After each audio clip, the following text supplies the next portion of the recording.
We have more talk here of Russia and China kneecapping the petrodollar in 2018. This is coming from Saxo Bank.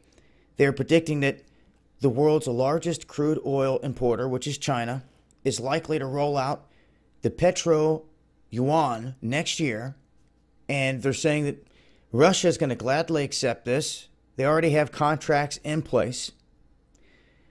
They say for them being the world's largest oil importer, many producer nations are already more than happy to transact in China's terms.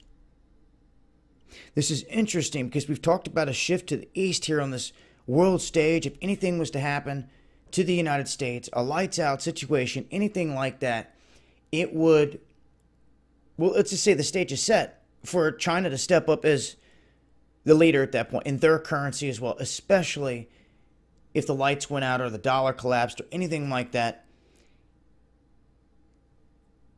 That's where they're positioning themselves at the moment. But this is also interesting in terms of the numbers here. If you look at where their currency is sitting, it is set to appreciate 10% against the dollar.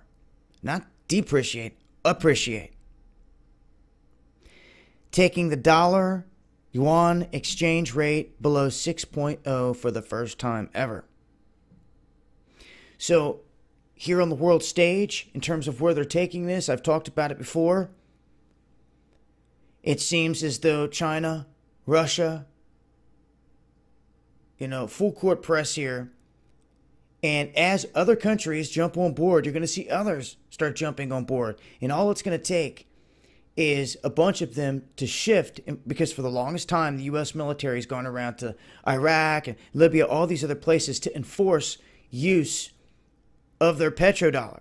And even it threatened Japan at times in the past, here within the past decade or so, especially when Japan was talking about doing deals with China.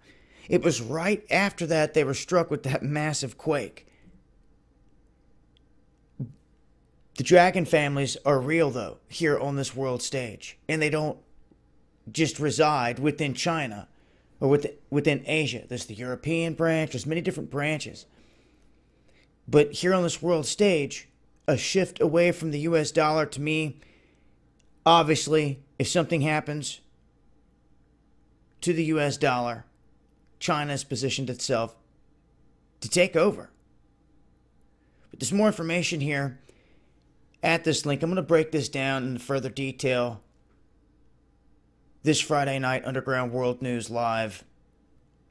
Go into detail about the different countries here on this world stage and where this is all going, how everything is shaping up thus far. It's been Dabu 7. Eyes open.